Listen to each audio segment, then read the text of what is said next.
রাজনীতি কখনো লাভজনক পথ হতে পারে না।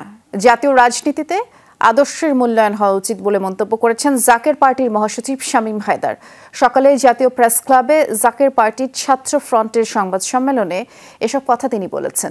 বিজলি কেবলস যে কোনো স্থাপনার বৈদ্যুতিক সংযোগকে রাখে নিরাপদ। বিজলি কেবলস, নিরাপদ আজীবন।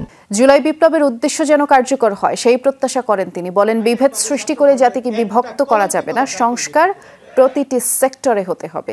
দেশ পুনর্গঠনে ছাত্রদের বড় ভূমিকা রাখতে হবে বলেও মন্তব্য করেন তিনি। ৩৫ বছর জাকের পার্টি সংস্কারের রাজনীতি করেছে বলে দাবি করেন। এ সময় দলটির ছাত্র ফ্রন্টের কেন্দ্রীয় সাধারণ সম্পাদক বলেছেন, জাকের পার্টি আওয়ামী লীগ নেতৃত্বাধীন 14 দলীয় জোট বা বিএনপি নেতৃত্বাধীন দলীয় 36 জোটে কখনোই ছিল না।